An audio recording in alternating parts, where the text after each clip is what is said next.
Hi there, and welcome to today's webinar, How to Help Your Child Live to Their Highest Potential. I'm excited to have you here and to share how important that I believe early nutrition intervention is for children who have been born prenatally drug exposed. I'm going to share with you our story and the method that I created so that other parents and caregivers don't have to reinvent the wheel. This is me and my kiddos, my grandkids. I will talk about our journey in just a bit. But for now, I want to talk about you. You are in the right place if you are the grown-up to a child who was exposed to drugs prenatally. So are you a grandparent raising grandchildren, an auntie, an uncle, any relative care, a foster mom or dad, or even maybe you're a social worker, maybe you are a teacher, someone who is around a lot of kids on a regular basis who come from different backgrounds. You're in the right place if you worry that your child is going to have lifelong struggles with health and behavior challenges. You're in the right place if you believe that what your child eats matters, but you have no idea where to start, or maybe you have a starting point, you have an idea, but you just need some guidance along the way. And just back to that last slide and the struggles, I just want you to know that I don't believe that. Like, I believe that there's so much that we can do to help these children, which is why we're here, right?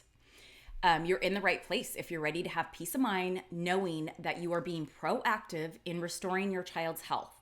I want you to feel confident in your decisions with what you're feeding your child. You're in the right place if you feel alone and are looking for support from someone who truly understands your situation. I have been through it. I've been through the good, the bad, the ugly. We have been through all of this. Excuse me. So the great news is that you can change it. If you said yes to any of those things, you can change it. I truly believe that. So who the heck am I? I'm Laureen Wallravin. I'm a nutritional therapy practitioner, and I have been for the past 10 years. And as I mentioned, I'm also a grandparent raising grandchildren, which is why this is just so near and dear to my heart. When I took on the new role from Lala to mom, my life and my work shifted in a big way. I now had a very little tiny baby, who had experienced something that I did not have experience in. I was not familiar with drug exposure. And so I just became obsessed with helping him to basically mitigate like any of the negative effects from drug exposures that could affect him later in life by using what I knew and what I had been trained in, food as medicine. With my nutrition focus shifting, and through my personal experience with these kids, I know that bringing in good nutrition and healing the gut can make a huge difference in not only your child's like physical health, but also their mood, behavior, sleep, focus. And I'll share with you something that I heard from one of my mentors that always stuck with me, is that you don't know what you're saving people from. Or like we as, nutritionists do not know what we're saving people from. And so I just want you to really think about that, like what we're doing now. I don't know where my kids would be if we hadn't have done everything that we've done so far. And so that's how I feel about all of these kids. That's really how I feel about, every single child who has been drug exposed. I want them to have this chance. So I stand for the future of children impacted by the opioid crisis, and I am on a mission to support the physical and mental nourishment of children impacted by drugs. And I have a vision of a world where children born exposed to drugs grow up to be healthy, productive, joyful adults. And why is this? Because, these children are going to be more at risk.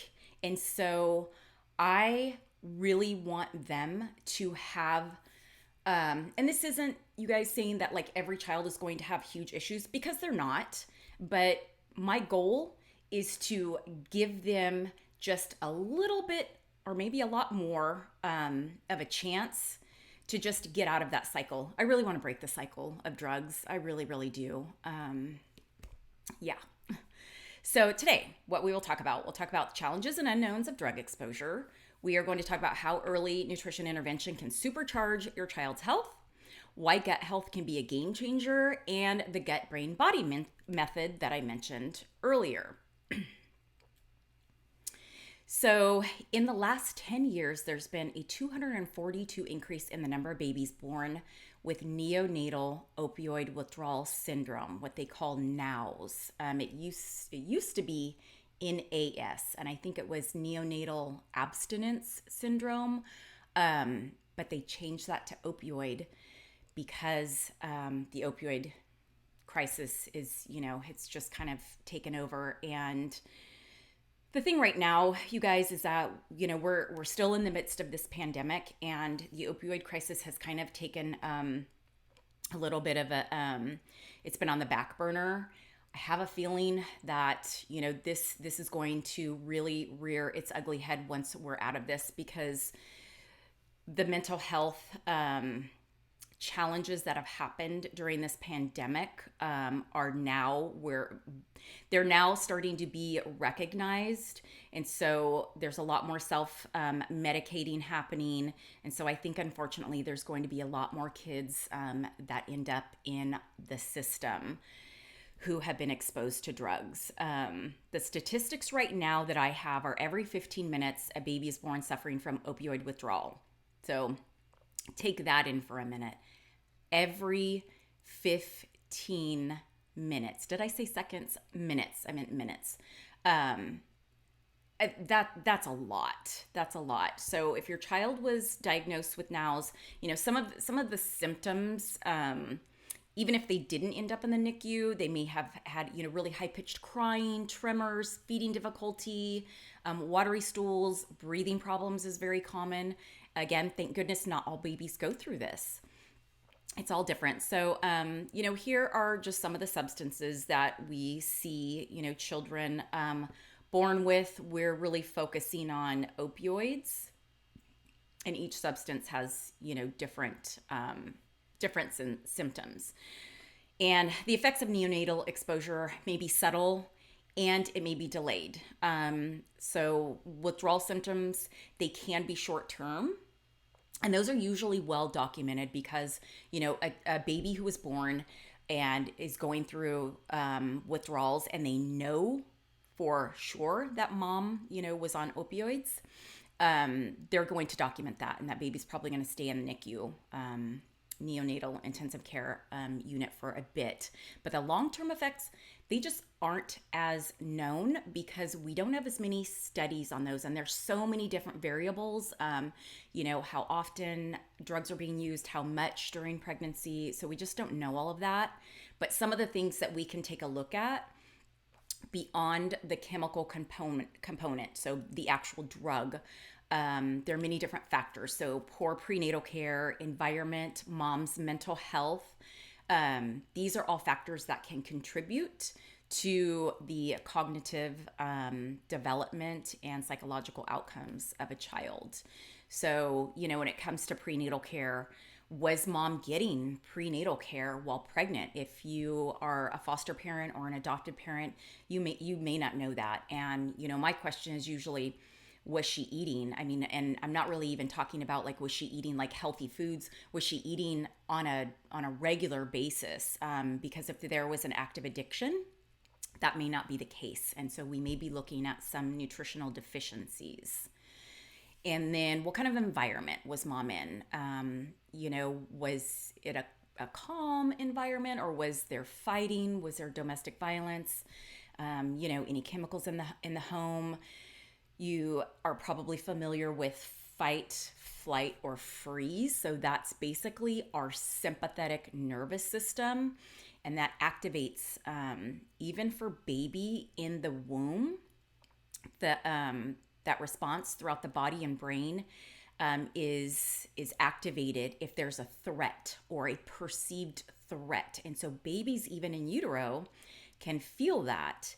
And a baby's biological hardware is just being formed then. And so in early infancy, it's kind of setting their stress baseline. So we don't have time to go too deep into this, but if you think about like a baby who is being exposed to drugs internally, and then there's also external stress. That baby's cortisol levels can be really high. There is actually research being done on this, looking at cortisol levels and inflammation, because if both are high in mom, the chances are they're going to be high in baby. So, mental health. What was mom's mental health like? What was her emotional state during pregnancy? If mom's mental, and that matters because again, that sympathetic nervous system, depression is very, very common in pregnancy, and it's the most common psychiatric disorder during pregnancy. And this is just in general. So, on a general population. So, if there's an active addiction, there could definitely be more of depression, anxiety, those things going on, guilt, shame, all of that stuff. And, if you are a parent, if you're a mom out there who had an active addiction going on while you were pregnant, I just want to put this out there. There is no judgment here. I believe that addiction is a disease, and that no one chooses to be an addict. And some people have just found themselves in with a drug addiction and a drug dependency. And so this program that I'm going to talk about is for you too. So the reality is, if you are a foster parent, adoptive parent, you just may not know the history, or even if your grandparents. I don't know what all was used, what all drugs were used, how often. I don't know that with my grandkids. You just might not know the history, and that's okay. We don't have to know that. We're still going to do everything that we're going to do to help the child get as much nutrition into them as possible. So what can this mean to you and your family, or for you and your family? Well, I'll tell you what it meant for us. It meant multiple therapies, endless doctor visits, unanswered questions, feeling like we were going in circles, chronic family stress. It meant a lot of judgment. And, I don't feel that so much anymore, but I definitely did in the beginning. And, with all of my research, and what I found was missing or lacking was the nutrition piece. And that was really frustrating for me. I had to dig so deep to find anything beyond, like all the therapies, like play therapy, occupational therapy. And don't get me wrong, those are definitely needed and can be a significant part of a child's healing and mental, emotional well-being. But here's the thing, you guys, without addressing the metabolic piece, that nutrition piece, dealing with the gut, healing the gut, which, trust me, that if the baby has been exposed, and most babies, let me just add in here really quickly, most babies who are in the NICU, they've gotten antibiotics. That's going to wipe everything out. Everything is just wiped out. And they usually, at least from our experience, they don't allow you to give the baby probiotics. That's just, I don't know why, but everything's wiped out. They don't allow you to do that. So I just found that the nutrition piece was really lacking. And if you're not addressing healing the gut and feeding the brain, you're gonna end up bouncing from one therapy to the next and spending a lot of money. We have spent a lot of money, you guys. So what I want to tell you though is that there is hope. And so that's what I want to give to you, and that's what I hope that you're going to leave this webinar with, is that you have a child in your home that you're concerned about. There's hope. We can do so much for these kids. And I'm not going to get into all of the treatments out there. We're just talking about the nutritional piece of this. And luckily, there's more and more information coming out about nutrition and kids. And so these are our two littles. And, we have, actually, this picture is a little bit old now. We've been going at this for almost 9 years now. So we have, our 9-year-old grandson. And then we ended up with our granddaughter about 4 years later, 5 years later. And we had some early challenges. Constipation was huge. And we went through a lot of different therapies, and we've also been through some diagnoses. So, the ADHD, ODD, oppositional defiance disorder. And so, just where we're at today and looking back, I will tell you, I couldn't have imagined, because the stress was so high back then. And again, just, adding in that early nutrition piece, I think has made just a huge difference for our family and our life. And here is just a client of mine who had an adorable adoptive son. And, she just was not taught, with all of the even home health nurses coming in, that the nutrient dense foods could make a really big difference for her son, and healing the gut, and again, feeding the brain. And so she just now it's really awesome to see just the confidence in her now, and her son.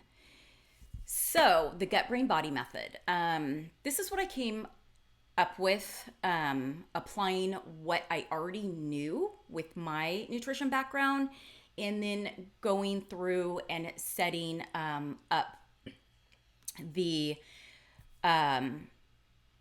pretty much a structure as I was working with my own kids. And this is really what I'm talking about when I say dealing and addressing the metabolic piece. This is what we needed to do. And we had, I had that confirmed with one of the last doctors who we had been to, and we still go to, and I trust him so much, because here's also the deal, you guys. It's like, if you're in any sort of industry where you have family that you could be working with, it's really hard to work with family, right? And so, like, I will usually go to someone else to, like, tell my child, here, you tell him what to eat. And that usually works out better, because working with I remember one of my instructors, when I was in school, they just said working with friends and family is so very hard, and it really is. But if you get someone else to, really explain to them why it's important, then they might actually listen. So the gut brain body method is what I created, again, once I was able to take a step back. Each one of these pillars needs to be addressed for a solid foundation and to set your child up for success. So again, it's what I wish I would have had at the beginning of our journey. I just felt like I was reinventing the wheel, and no one ever talked to me about nutrition. And the nutrition programs and things that I was finding out there, they weren't addressed to really to me as a grandparent raising grandchildren, and in the position that I was in. And so I think that's what makes the program that I have created unique, is that I have come from that situation, and I come from that experience. And, to say nutrition and diet information can get confusing is an understatement. And, again, even though I was studying nutrition, I wasn't focused on children's health, because both of, my older kids were grown enough to have children of their own. I was mostly working with adults with digestive issues, and I was having a lot of fun watching them, like, toss out their acid blockers and PPIs or proton pump inhibitors, and just helping with digestion. And so I ended up, I dove headfirst into children's health, and really looking very specifically at drugs and, how they affect the body. So healing the gut, it's always the first step. Always the first step. Happy gut happy child, or you may have heard healthy gut, healthy child. It's just the first step, because it can sometimes, if you heal the gut, what it can do is some of the other challenges that your child may be having can start to fall into place. It's really cool to see that, because, there is the connection between a balanced mood and mental well-being. If we look at kids who, even on the autism spectrum, there is always that link, gut and brain, brain and gut. Most of those children have some sort of gut issue happening. So you're here, I think what your child eat matters. So I don't have to explain that to you, but really more it's how is their digestion working? More importantly, are they breaking down and absorbing the nutrients that they eat? Are they assimilating all of that really good food? So in the heal the gut phase, we take a look at your child's gut and get an idea of what's going on in there. We do look at mood and mental well-being, and we look at things to not put a band-aid on that, but to just help you calm things down that are happening in the home, and to help your child just to where they can be a little more focused and in control of their actions. We also look at when we're healing the gut, a strong immune system, because about 70% of the body's immune system makes its home in the gut. It's also the main entry point for bugs, bacteria, viruses. Right now, really, really important.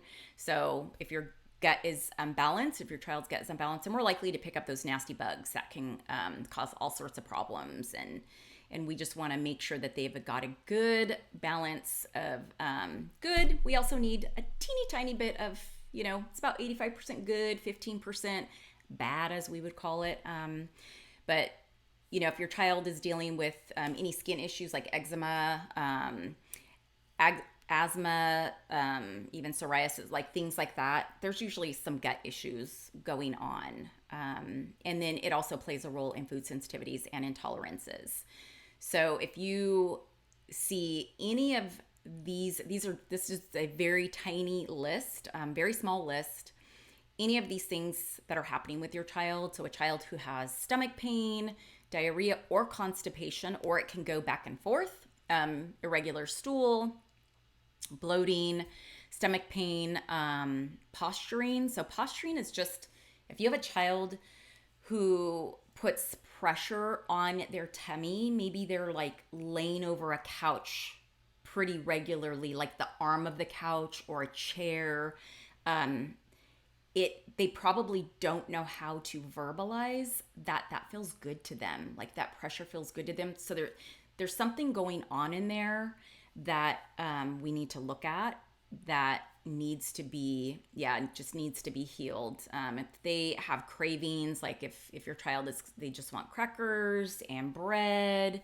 things like that, there's probably some dysbiosis happening in there. So we also look at the gut-brain connection and mood and behavior. So this is just the two-way connection that is happening between the gut and the brain. And that is via the vagus nerve. And neurotransmitters like serotonin and dopamine, so our happy neurotransmitters, are made in the gut. So it makes sense that we need to keep this super communication highway working smoothly in order to help guide our emotions. And so you can see why gut health is the number one place that we start, and why it's so important. The connection with mental health and the food that we eat and gut health is just, it's fascinating, and more is coming out about this. So the fact that, what our children eat is making a difference and playing a big role in their health is pretty cool, because we have the power to change that. Like, you as a parent or caregiver, you have the power to change that. Like, pretty awesome, right? So here are my 5 foods. Just take a note of these. Like, these are a list of the 5 healing foods that I think are really important to start your child on. And if you have a child who is just like, no go on any of this, like super picky, just start out slow. You can start out with even a teaspoon of yogurt. Mix it in something, mix it in their smoothie.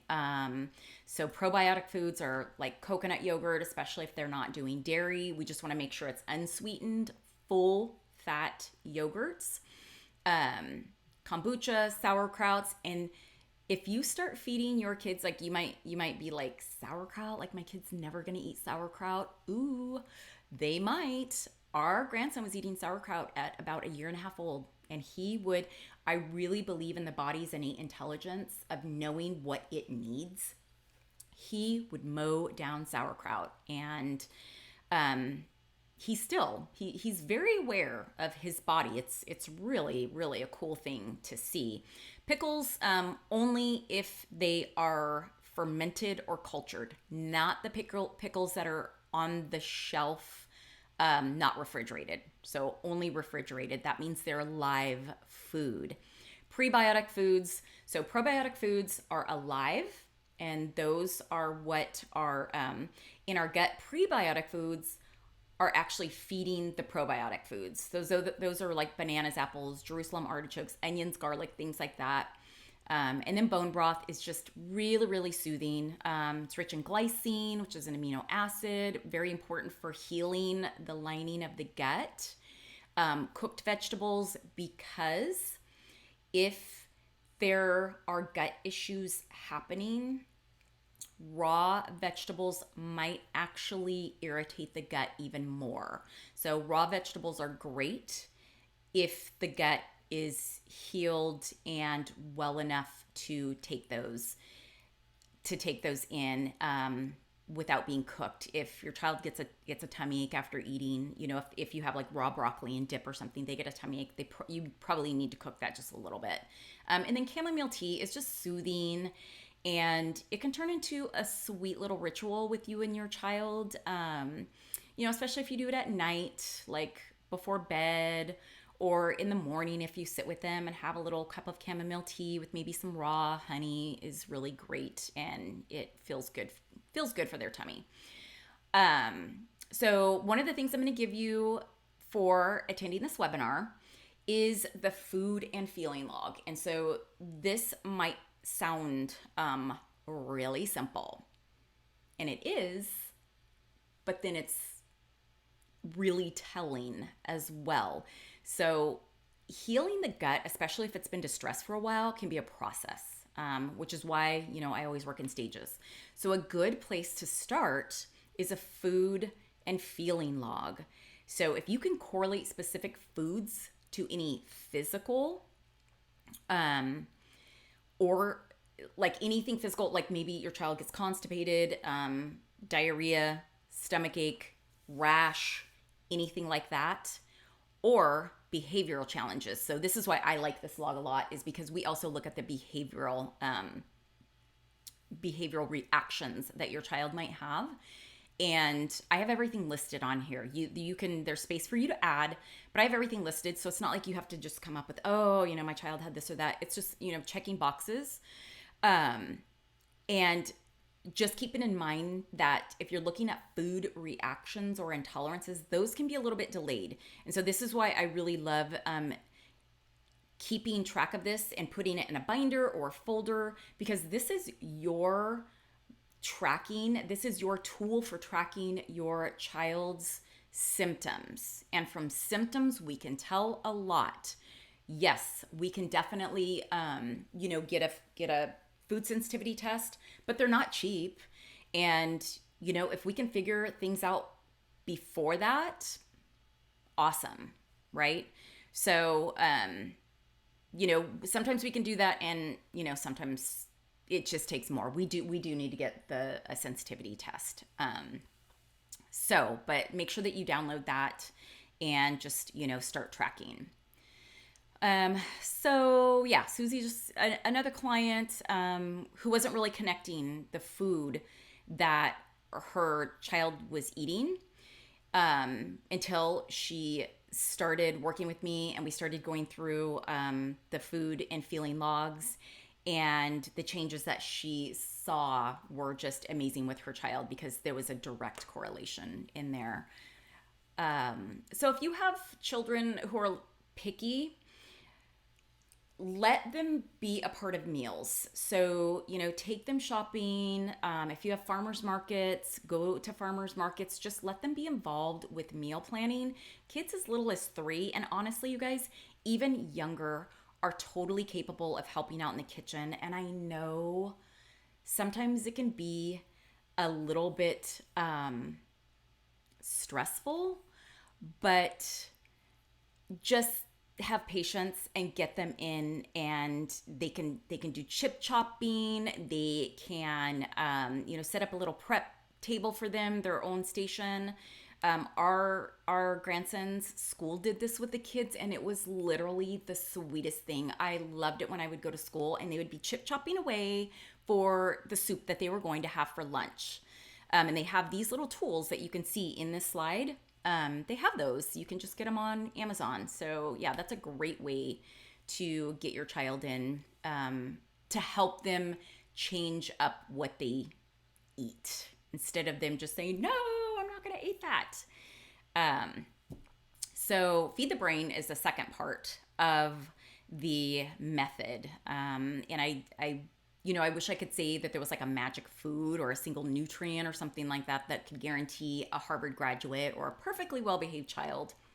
Can't do that, but research does show that there are foods and nutrients that can make a huge difference in brain development, cognition, learning, memory, and behavior. And from my own experience, I have seen massive improvements. And I've seen ups and downs. I've seen where, we're really like on track with foods and behavior starts to get better, more focus, and then we get off and it's like, whoa, you can really see the difference sometimes. And so we look at brain boosting foods and nutrients, just to balance those things out. And there are a lot of other treatments and therapies that can help with brain health and function that I'm a big fan of. And I don't have time to get into all of them during this webinar because this, again, is about the foundational piece that needs to be in place before anything else can work. I will just mention like neurofeedback. I'm a big fan of neurofeedback. We still do neurofeedback.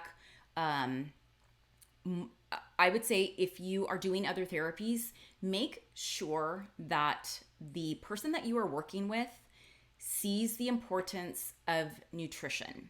And that is when I'm talking about, people saying the metabolic piece needs to be in place. It really needs to be in place. Otherwise, you could be spending a lot of money and going in circles and circles. And, the good thing is we're seeing now that even schools are addressing and finding that what kids eat matters. A lot of schools, the,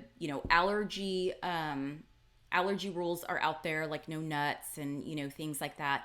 But also what we found in our schools is that they don't allow a lot of junk food that used to just be common. It's like, please don't send anything sugary with your child. And so that makes me so happy that they're actually putting more of a focus on protein and fat. And that's always what I'm about, like for lunches, you guys, like protein and fat.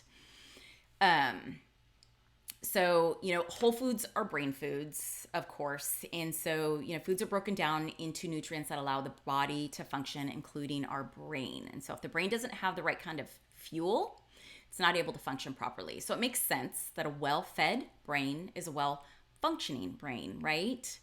And, just going back to kind of like the sugary foods, what I was taught in school and what I always remember, and it's such an easy way to remember this is, especially when you're looking at like breakfast and lunches for your kids, is foods that are broken down, like high processed carby foods that turn into sugar really quickly. You can think of those as like kindling on a fire. You have to keep feeding that fire, right? Have you ever had a campfire or even like fire in your house and you have just the little kindling? You have to keep feeding it and feeding it because it goes out, it burns big and quick, and you have to just keep feeding it. Fat, on the other hand, like good quality fats, those can be thought of as the logs on the fire. So you're going to throw that log on and it's going to burn for hours, right? So the same thing with your child. Like the more good quality fat that they get to feed their brain, the longer they're going to be able to go. And you might find that instead of your child coming in like every 20, 30 minutes, like, I want a snack. If you increase the fat, they're going to be satiated, and that log, that fat log is going to be burning for longer, so you can go for a longer time without having to go into the kitchen and feeding them all the time. So again, talking about good fat, the critical period that he's talking about here is during infancy, and that the first 1,000 days when the brain is growing like really, really, really fast. It's laying the scaffolding, or like the blueprint for information, transmission, memory, and learning. All of those things are being laid that first 1,000 days. What if we don't, what if we aren't dealing with it the first 1,000 days? Whatever, we're going to do it after. We're going to keep doing it. We're going to keep, child's brain is continuing to grow and develop. And I did hear from someone that an ADH brain is like a Ferrari with bicycle brakes. So an ADH brain is like a Ferrari, like zooming, going so fast, but with bicycle brakes. And it's not that child doesn't want to put those brakes on. They're not able to do it. So what we're going to do as the grown-ups of those children is we're going to give them everything that they need to be able to be more in control of those brakes. So foods that feed the brain, again, we're looking at structure, function of the brain, and a growing brain just really needs a constant supply of fuel. And proper nutrition, whereas poor nutrition can have an effect on the development, specifically the frontal lobes, which is where executive function or like higher order processing happens. So when we're feeding a child, good fats, you can see that they crave less sugar, less processed foods, and they're able to be a little more in control of their actions. They're less distracted. They're just able to think more clearly. So some of the crucial brain nutrients that I like to see these kids getting are, make sure they're getting enough protein, omega-3 fatty acids. And again, looking at this, you're like, my kid doesn't like fish. The earlier you start them out, the more likely they're going to be open to newer foods. Lox is something that a lot of kids actually like. Fish oils, my kids would just eat their fish oil, just pop it in their mouth, take a bite, and chew on it. And zinc, really, really important for brain health, also important for gut health. Oysters are really, really high in zinc, like the highest food in zinc. And again, just, having them help out in the kitchen, it's just going to open up, their likelihood of trying new foods. Choline is one of my favorite nutrients, and it's found in egg yolk. And egg yolk is like the perfect first food for babies, you guys. So a soft-boiled egg, you just take that yolk out, and that is brain food. So make a note of those. And then we go into nourishing the body. And so this is where we look at, the things that we haven't covered in healing the gut or feeding the brain, things that could be affecting your child, like sleep, movement, environment, among other things. We're still going to bring in all the nourishing foods. We're going to be, looking at other supplements, but we're just looking at, again, the holistic view of your child and the entire body. And because rather than focusing on like one single, aspect, food, nutrient, we want to nourish the entire body. And Sleep, movement, and environment are a big part in those. So just go to sleep, right? I know some kids have such a hard time sleeping. So studies show that for the first time, how sleep problems in infancy and very early childhood are associated with emotional and behavioral problems later in childhood. So we really want to nip this in the bud pretty quickly. Excuse me. Disrupted and poor quality sleep in a child's early life. So again, back to, those behavioral challenges. I don't like to say problems, more like some challenges. Could be an early indicator of like depression, anxiety, and things like that among toddlers. And beyond behavioral issues, or again, challenges, lack of sleep can also affect immune function. So if a child's not sleeping well, have you ever gone through bouts where you're just not sleeping well, and lo and behold, you end up getting a cold, you end up getting sick? Same thing with your child. Really important to address, and things we can do to tweak that is making sure they're not having like higher sugar snacks right before bed. They need to have some protein, some fat. We can even give them a little bit of magnesium, a little bit of melatonin, and melatonin is also really good for the immune system.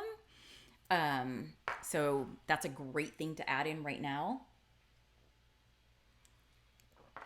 And this is something that I have direct experience in, because our grandson never really had any problem with sleep, but my granddaughter, I swear she didn't sleep for the first year and a half. Took a while for me to get her into the rhythm. I was like a walking zombie. I swear working on my adrenals is like what saved me. I was like constantly working on my adrenals. She now sleeps like a log. But yeah, it was tough. So again, just having the same bedtime at night. So this is interesting because I didn't know this even like 8 years ago. Having the same bedtime every night is even more important than how much sleep they're getting. So having that routine is really, really important for kids. And I think for us as adults as well. One quick tip that I'll give you is to switch out like night lights, and even like lights, like maybe your the lights on your nightstand, to amber bulbs to limit the blue light at night, because that blue light is what keeps our serotonin going, and we don't want that. We want our melatonin to get higher at night. So yeah, switching out those lights. And it also it's just very calming. So yeah, Dana, who had trouble with her kids sleeping at night, and now they're sleeping a lot better. We just did some tweaks on routines and foods that they were eating at night, and then movement. We want to address movement with these children and all children. And we're not just talking about making sure our child is getting up and moving throughout the day. I like to focus on very specific movements, like, getting up and doing brain breaks and doing movements that are actually connecting neurons, and making those connections that can help with behavior and, moods, reactions, responding rather than reacting. And I know a lot of kids have been forced to do, a lot more sitting this past year. And so I think it's important to get up and do simple brain movement. So one of my favorites is, you probably heard of Brain Gym. If not, just go and look it up. Go onto YouTube and do PACE, PACE, PACE, Brain Gym movements. And we do this in the 3-month program that I'm going to tell you about. Because I'm actually in a program right now where I can bring in a lot more of these movements into my nutrition program, because I think they're so incredibly important. We do PACE every day in our house. I like it because it's structured and it's really easy, and it only takes about 4 minutes. So if you guys aren't doing that, try it with your kids, and you do it as well because you are the role model. And so, even if my kids are giving me a hard time about doing it, I just get up and go do it. I just start doing, you go through the whole set of movements, and they'll usually start doing it with you. So looking at, environment, and no, you don't have to turn your house into a total Zen den, but there are things that I think are important to create a sense of peace, especially for kids who have come from a stressful background. So if you have kids who have come from a hard place or a tough place, having a safe or feeling safe is really, really important for them. And you can ask them, what makes you feel safe and what makes you feel calm? Maybe that is calming music in the background for them. It's the amber lights, like I mentioned earlier, for sleep. It's essential oils in a diffuser. It's maybe a massage. For some kids, that's going to be a no-go because they have, again, you don't know their background, but it's really, making that connection on what is going to help them feel safe and feel calm. And so looking at that environment piece is important. So I just want to thank you guys. That's pretty much it. For going through the Gut Brain Body method. Don't forget to download your food and feeling log. And I hope that this was confirmation that you're not alone and that there is hope and support for you. I just, really thank you guys for being here. Moving forward, if you're ready to take a bigger step forward, the program that I've talked about, I put together just for you. So Nourishing the Children of the Opioid Crisis is a 3-month program that begins in March. And I would absolutely love to have you join me. What it is, it's an online course that you will have access to the online portal. And there are modules inside each, there are modules inside and then lessons inside each module. You will have access to me for private coaching. So you get 1 private coaching session per month. So 3 total. And we also are going to do weekly live group meetings. So those are really what make this fun, is that we're going to go in every week and we're going to have live group meetings so you can ask your questions. You can connect with other people in the group.